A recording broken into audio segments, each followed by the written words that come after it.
You really think all this pageantry means something? That's what Colonel Mason Briggs scoffed, right in the middle of Wellington Barracks. But Sergeant Thomas Reed didn't flinch, didn't fire back. He just stood tall, silent, because sometimes the strongest answer is the one you don't give. And by the end of that encounter, it was clear. Tradition isn't for show, it's for those who understand the weight of silence, precision, and legacy. Want to see how one British sergeant taught a decorated American officer what real discipline looks like? Hit subscribe, tell us where you're watching from, and stay tuned, because this isn't just about uniforms. It's about conviction rewritten version do you really think all this pageantry means something? That's what Colonel Mason Briggs asked, loud and direct, right in the middle of Wellington Barracks. But Sergeant Thomas Reed didn't answer with words. He didn't argue. He didn't flinch. And what happened next proved why discipline, history, and silent resolve will always outrank bravado. Let's take it from the top. Wellington Barracks shimmered with post-rain clarity that morning. The kind of London light that makes old stones seem fresh-cut. The courtyard still held puddles reflecting a washed-out sky.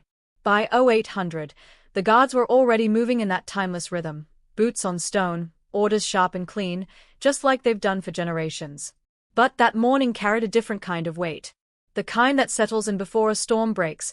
Colonel Mason Briggs was the storm. Combat ribbons across his chest told the story. Iraq, Afghanistan, the Balkans. This wasn't some paper-pushing officer. He was the real deal. A soldier's soldier. But he brought a battlefield swagger that didn't play well in places built on ritual. He didn't believe in ceremony. Called it theater with guns. His motto? Respect is earned, not inherited. And then he met Sergeant Reed.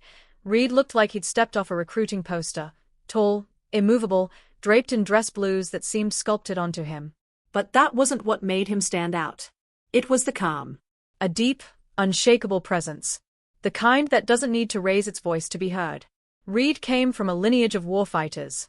Normandy, the Falklands, Helmand.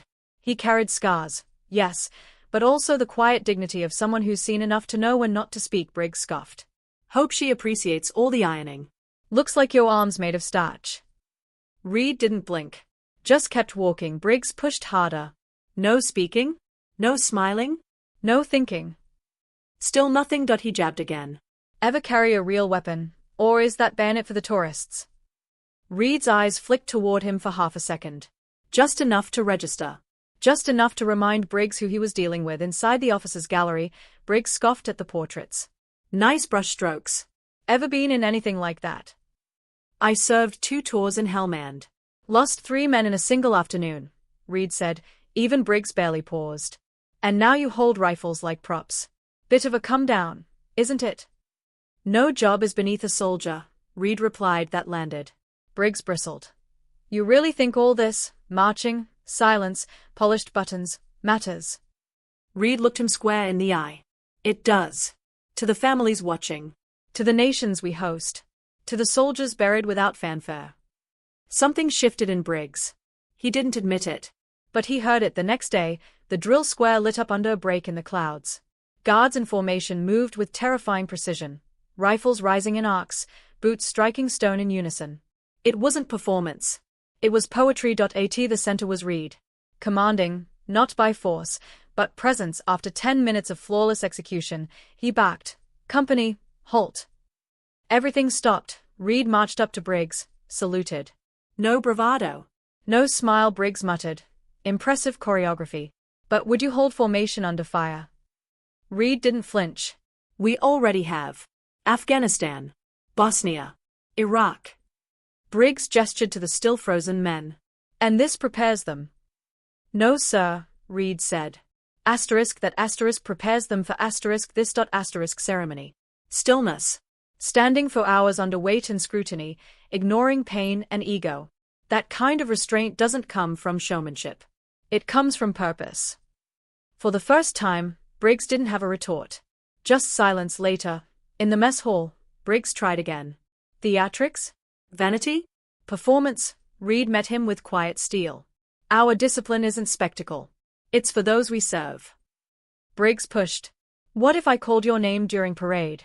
Would you ignore me? Yes, sir. That moment doesn't belong to the living. And if I called you a coward? I'd remember I represent the crown. Not myself. It shut the whole room down. Briggs tried one last angle. You lot even fire weapons. Reed allowed the faintest smile. We don't just stand still, sir.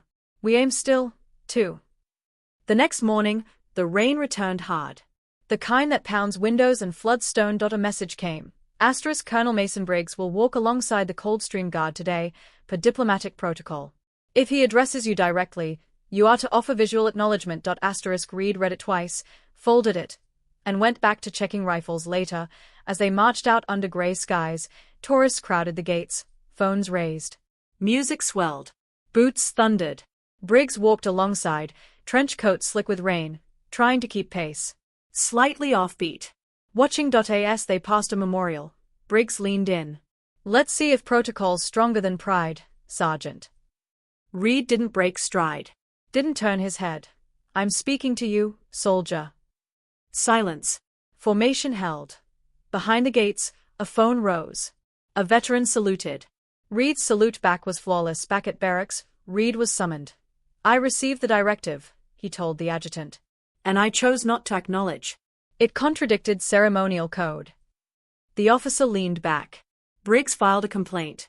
I told him if a guardsman ever broke form on my watch, outside of fire or death, it's me who answers, not you. Reed nodded once. Thank you, sir. Because in that moment, discipline held the line. Against rank. Against pressure.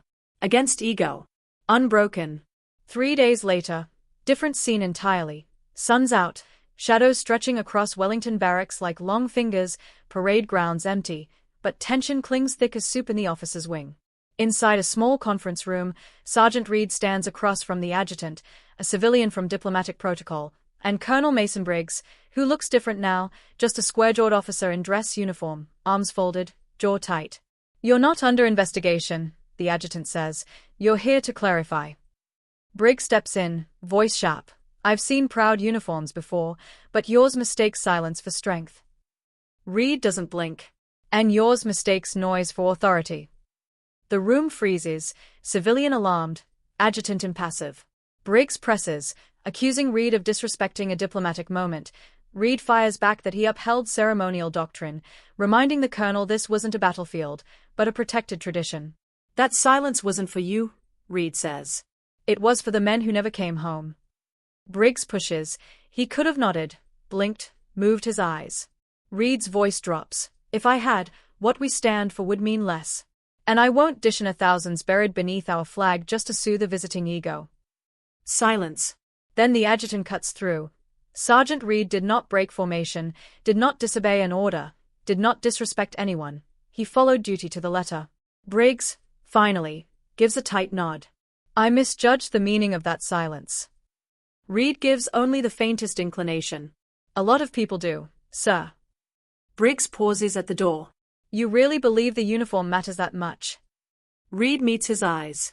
It matters because it doesn't bend, even when someone powerful leans on it. Briggs leaves without another word. The room feels lighter. Dismissed, Sergeant. Clean salute. Clean exit. And that's how you do it, without shouting, without breaking, without giving an inch. So here's the question. Would you have held your ground like Sergeant Reed, with a foreign officer breathing down your neck? And how often do we mistake quiet strength for weakness, just because it doesn't scream for attention? Drop your thoughts in the comments. We read every single one. If this story showed you what real discipline looks like, hit that like button. Seriously, it helps more than you know. Subscribe and hit the bell so you don't miss tomorrow's Royal Guard story. And if someone still thinks these soldiers are just for show, share this video. Let them see what honor actually looks like when it's tested. Check out the other Royal Guard stories popping up now, they'll blow your mind. See you tomorrow. Same time. Another reminder that tradition doesn't bow to anyone. It just stands there. Always.